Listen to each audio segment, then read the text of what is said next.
Boom shakalaka. What is going on, everybody? Randall here from Crypto Love, and today I have a video for you about Libra Credit. Now, before we get started, this is a paid review, but I will remain objective about it. Also, guys, thank you for subscribing. Thank you for mashing on the like button. And if you want to win one of these t-shirts, make sure you comment on this video and every other video to enter for your chance to win.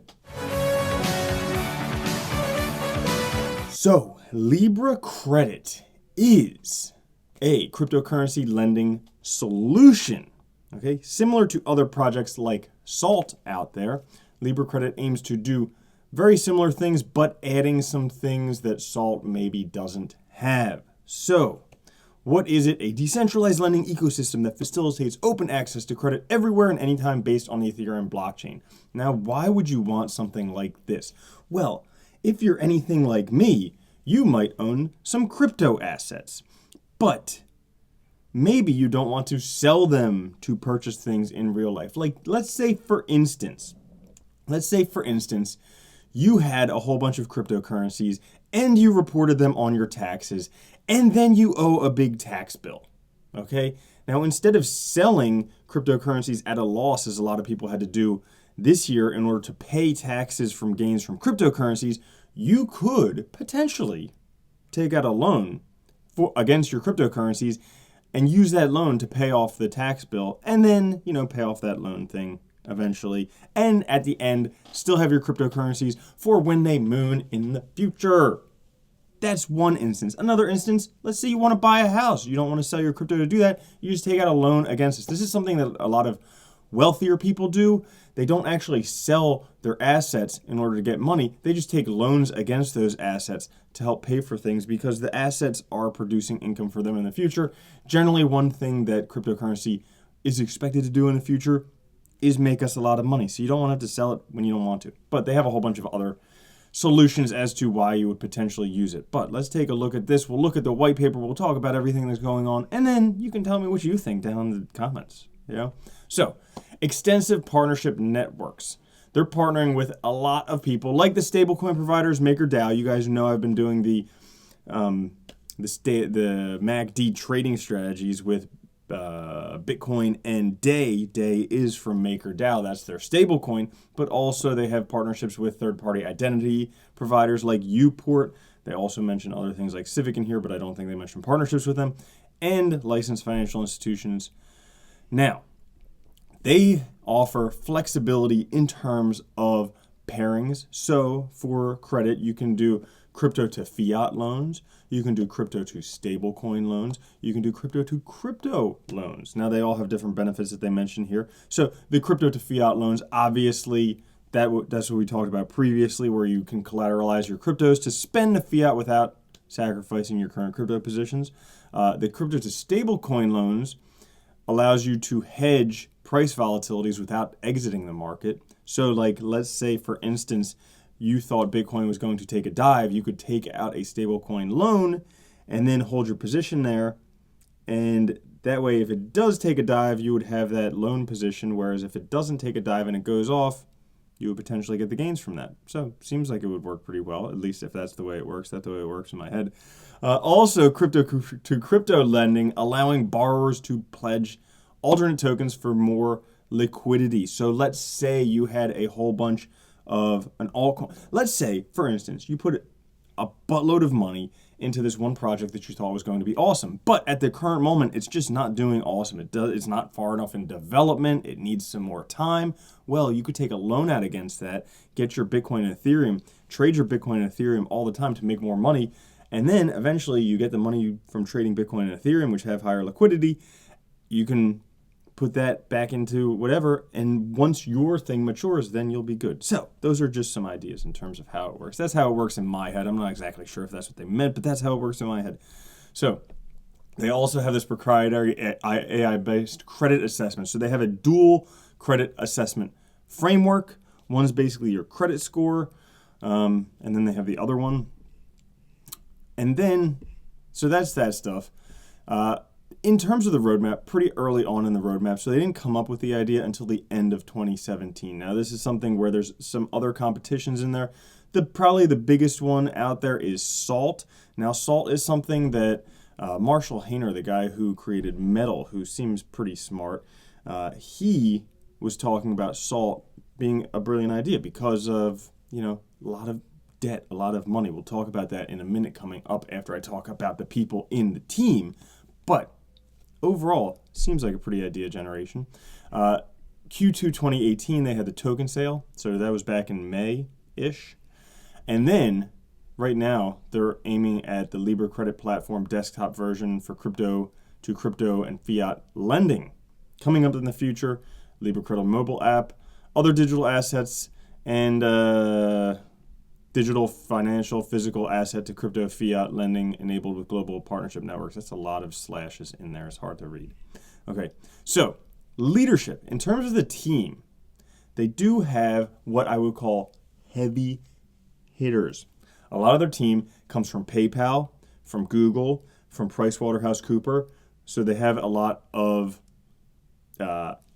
heavy hitters, guys that we would say typically are doing pretty good. That is going to help them. Additionally, they have a lot of work like Dan. I believe it was Dan, who basically, or no, is it someone else? Oh no, it's Scott. Okay, Scott, CEO. Well, he's very high up in PayPal, but also he's worked with Tuition.io, so he's worked with a whole bunch of lending, done a whole bunch of that stuff. So they do have a lot of experience with lending, with money, with things like that. So you're saying, why are these people in PayPal leaving PayPal to create Libra Credit? And I think I've come up with the answer, or at least it's my answer. So this is a chart I always bring up, comparing the world's money and markets, where each square is $100 billion. As you can see, cryptocurrency, right now it has it a little bit less than it was. This is like 175 billion, so it's a little bit bigger, 250 billion, but not much bigger than it is right there. Now you can see that's just like a drop in the pool in terms of the world's money. But, PayPal deals with money, but if we look at the global money supply, that's here. But if we look at the global debt, that is so much more. 215 trillion versus narrow and broad money is like 120 trillion. So it's almost twice as much. The debt is twice as much as global money. So by getting into credit, which offers people debt, that's a lot more money than just trying to figure out some monetary solutions for cryptocurrency. So I think that's probably why they got into it. Now, that's pretty much all the stuff on the white paper. The other thing, they do have some pretty notable investors. So as you can see, Binance Labs, Decrypt Capital, FBG Capital, GBIC, who's one of my favorites. I like to take a look at what projects they have because they generally pick good projects. So that's why I like this one. But, taking a look at the white paper, they have some very nice pictures in the white paper. And, if they go through all this effort to make pictures, we might as well look at them. So basically, this talks about their platform. They have the identity verification down here, number 2. Also, customer acquisition. So this is basically access to potential borrowers and loan disbursement through all these different, basically wallets, Coinbase, different things like that. Then they have the lenders and stablecoin partnerships. So they already have a partnership with MakerDAO, but also with any other stablecoins because that helps. And we'll show you in a little bit later how the stablecoins are used in the whole process. And then exchanges and custodianship. So this gives you a little bit of an idea. This is kind of another picture of how it all works. So they have the Libra lending platform right here in A, and then in B, the partnership network. So exchanges, stablecoin providers, wallets, LBA token holders, different things like that. And then the AI credit assessment engine. So we want to make sure that someone's credit worthy and that they also have collateral to hold against them. So having cryptocurrency, that's already like having collateral because you're giving a very valuable collateral, cryptocurrency, to take out these loans. And then credit assessment, just checking all that stuff. They use AI, artificial intelligence, to figure that stuff, and using IPFS to store data off-chain. And then lastly, smart contract suites built on the Ethereum blockchain. All right. And because they're built on the Ethereum blockchain, basically any token that can be swapped with 0x is eligible for this. Now, this is how the lending platform works. Pretty simple once you take a look at it. So we have the borrowers, the Libra lending platform, and MakerDAO, stable tokens. So basically, the borrower pledges crypto to borrow day. All right. Then Libra opens an account with MakerDAO and pledges ETH as collateral because they only accept ETH at this point. Then MakerDAO transfers DAI to Libra, and then DAI is dispersed from Libra to the borrower, and then DAI is repaid from borrower to Libra, and then Libra is returned DAI. So that's how it works all in a nutshell. The white paper, nice easy read, takes a little while, not too long. You can see big type. In terms of the token, so the token is a utility token used in a few different ways. Used for membership to be able to take out these loans. Used for transactions, so obviously a loan origination fee, obviously. And then incentives, so getting people to use the loans and governance. Now, where is Libra Credit right now? Well, it's ranked 235th on CoinMarketCap. Came out in May, just kind of been dropping since then. Not exactly a great time to do an ICO in a bear market, but when things turn around, potentially this will turn around too. Right now at 8 cents. Circulating supply is 247 million out of a billion total LBA. Market cap right now at 19.9 million US dollars. They are available on only a few exchanges: OK Exchange, Buybox, and Gate.io. All right, most of their volume taking place on OK Exchange. Also this UEX. Okay, so most of it taking place on there. Now, before you get involved in this or any other ICO or project, always take a look at the white paper. All right, like I said, this was a paid review. Overall, it seems like a good idea. I mean, people love taking out loans. The debt is growing so much. I think they had stats that like it's going to go up 14% in the next 3 years or something, the amount of loans taken out, the amount of debt taken out. People love taking out debt, okay? It's easier than actually working for something and paying for it up front. And right now, people are accumulating larger and larger crypto positions, and they don't have the liquidity to exit out of that, but also it may not be beneficial to exit out of that, especially since cryptos seem to be going up. Like Bitcoin seems to go up an order of magnitude every 2 or 3 years. That's a pretty decent investment to just hold on to.